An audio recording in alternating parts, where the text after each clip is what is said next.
25 ಅಂದ್ರೆ ಬೆಳ್ಳಿ ಹಬ್ಬದ ಒಂದು ಸಂಭ್ರಮ ಡಿ ಬಾಸ್ ಅವರಿಗೆ. ಸಿನಿರಂಗಕ್ಕೆ ಒಂದು 25 ವರ್ಷಗಳು. ಈ ನಿಟ್ಟಿನಲ್ಲಿ ಇದೇ ಪ್ಲೇಸ್ ಬೇಕು ಅಂತ ಸೆಲೆಕ್ಟ್ ಮಾಡ್ಕೊಂಡಿರೋ ಹಿಂದಿನ ಉದ್ದೇಶ, ಇಲ್ಲಿ ಸಾಕಷ್ಟು ಜನ ಅಭಿಮಾನಿಗಳು ಸೇರಿರ್ತಾರೆ. ದರ್ಶನ್ ಅವರು ಅಂದ ತಕ್ಷಣ ಸಾಕಷ್ಟು ಜನ ಅಭಿಮಾನಿಗಳು ಬರ್ತಾರೆ ಅಂತ ನಿಮ್ಮ ಮಾತಲ್ಲಿ ಹೇಳೋದು. ಅದೇ ನಾವೆಲ್ಲ ಚಿಕ್ಕ ವಯಸ್ಸಿಂದ ಅವ್ರ ಸಿನಿಮಾಗಳನ್ನ ನೋಡ್ಕೊಂಡ್ ಬೆಳ್ದಿರೋರು. ಅದಕ್ಕೆ ಇಲ್ಲಿ ಬಂದು ತುಂಬಾ ಖುಷಿ ಆಗ್ತದೆ. ಇನ್ಫ್ಯಾಕ್ಟ್ ನಾವು ಬಂದು ನಮ್ ಸಿನಿಮಾನ, ನಮ್ ಪುಟ್ಟ ಸಿನಿಮಾನ ಅವ್ರಿಂದ ಅವ್ರಿಗೋಸ್ಕರ, ಜನಕ್ಕೋಸ್ಕರ ಇಲ್ಲಿ ಬಂದು ನಾವು ಪ್ರಮೋಟ್ ಮಾಡ್ತಾ ಇದೀವಿ. ಸೊ ಎಲ್ಲಾರು ಬಂದು ನಮ್ಮ ಬ್ಯಾಕ್ ಬೆಂಚರ್ಸ್ ಸಿನಿಮಾನ ಸಪೋರ್ಟ್ ಮಾಡ್ಬೇಕು ಅಂತ ಹೇಳಕ್ ಇಷ್ಟ. ದರ್ಶನ್ ಅವ್ರಿಗೆ ಏನಾದ್ರು ತಿಳಿಸಿದ್ರ, ಏನಾದ್ರು ಅಂದ್ರೆ ಈ ತರ ಸಿನಿಮಾ ಮಾಡ್ತಾ ಇದೀವಿ ಅಂತ ಏನಾದ್ರು ಅವರಿಗೆ ತಿಳಿಸಿದ್ರ ಅಂತ? ಇಲ್ಲ ಮತ್ತ ಒಂದ್ ಇಂಟರ್ವ್ಯೂ ಡಿ ಬಾಸ್ ಅವ್ರು ಹೇಳಿದ್ದಾರೆ ನಾನು ಒಬ್ಬ ಬ್ಯಾಕ್ ಬೆಂಚರ್ ಅಂತ. ಸೊ ದರ್ಶನ್ ಅವರು ನಮ್ಗೆ ಸೀನಿಯರ್ ಬ್ಯಾಕ್ ಬೆಂಚರು, ನಾವೆಲ್ಲ ಅವ್ರ ಜೂನಿಯರ್ ಬ್ಯಾಕ್ ಬೆಂಚರ್ಸ್.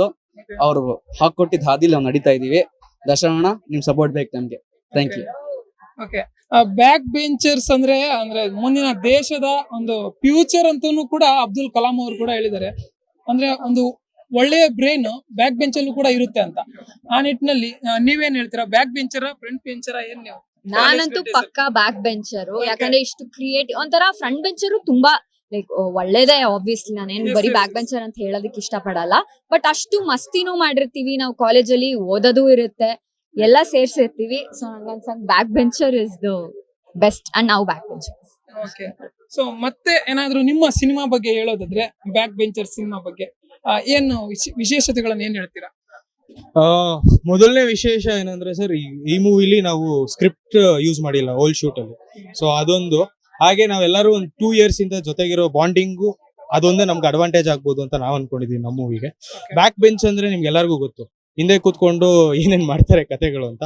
ಒಂದೊಳ್ಳೆ ಚಿಕ್ಕದು ಒಂದೊಳ್ಳೆ ಮೆಸೇಜ್ ಇಟ್ಕೊಂಡು, ಮಿಕ್ಕಿದಂಗೆ ಎಲ್ಲ ಫನ್ ಮಾಡ್ಕೊಂಡು, ಎಲ್ಲಾರ್ಗು ಜೋಕ್ಸ್, ಒಂದು ಕಾಮಿಡಿ, ಒಳ್ಳೆ ಮಜಾ ಕೊಡುವಂತ ಸಿನಿಮಾ ಮಾಡಿದೀವಿ. ಬ್ಯಾಕ್ ಬೆಂಚರ್ಸ್ ಅಂದ್ರೆ ಎಲ್ರಿಗೂ ನಾವ್ ಹೇಳೋದೇ ಬೇಡ, ಬರೀ ಬ್ಯಾಕ್ ಬೆಂಚರ್ಸ್ ಅನ್ಬಿಟ್ರೆ ಒಂದ್ ಜನ ಹಿಂಗ್ ಕೈ ಎತ್ಬಿಡ್ತಾರೆ, ನಾವು ಗುರು ಅನ್ಬಿಟ್ಟು. ಆ ರೀತಿ ಬ್ಯಾಕ್ ಬೆಂಚರ್ಸ್ ಅವ. ಸೊ ಹಾಗಾಗಿ ಆ ಬ್ಯಾಕ್ ಬೆಂಚರ್ ಫ್ರಂಟ್ ಬೆಂಚರ್ ಮಧ್ಯೆ ಇರೋ ಒಂದೇ ಒಂದು ಲೈನ್ ಇಟ್ಕೊಂಡು ಒಳ್ಳೆ ಸಿನಿಮಾ ಮಾಡಿದೀವಿ. ದಯವಿಟ್ಟು ಥಿಯೇಟರ್ಗೆ ಬಂದು ನೋಡಿ. ಡೇಟ್ ಇನ್ನು ಫಿಕ್ಸ್ ಮಾಡಿಲ್ಲ, ಈಗ ಪ್ರಮೋಷನ್ ಮಾಡಿ ಎಲ್ಲರಿಗೂ ತಲುಪದ ಮೇಲೆ ಬರೋಣ ಅನ್ನೋ ಐಡಿಯಾದ ಮೇಲೆ ಡೇಟ್ ಫಿಕ್ಸ್ ಮಾಡಿಲ್ಲ. ಯಾವತ್ತಿಗೆ ನಮಗೆ ಅನ್ಸುತ್ತೆ ನಮ್ಮ ಸಿನಿಮಾ ಥಿಯೇಟರ್ಗೆ ಬರ್ಬೋದು. ಯಾಕಂದ್ರೆ ಇವಾಗ ನೋಡಿದೀವಿ ಸಾಕಷ್ಟು ಸಿನಿಮಾ ಬರ್ತಿದೆ. ಇವತ್ತು 16ಕ್ಕೆ 9 ಸಿನಿಮಾ ಬಂದಿದೆ. ಲಾಸ್ಟ್ ವೀಕ್ ಇನ್ನೊಂದು 10 ಸಿನಿಮಾ ಬಂದಿತ್ತು. ಸೊ ಅದೆಲ್ಲದನ್ನು ಮೂಮೆಂಟ್ಸ್ ನೋಡ್ತಿದೀವಿ.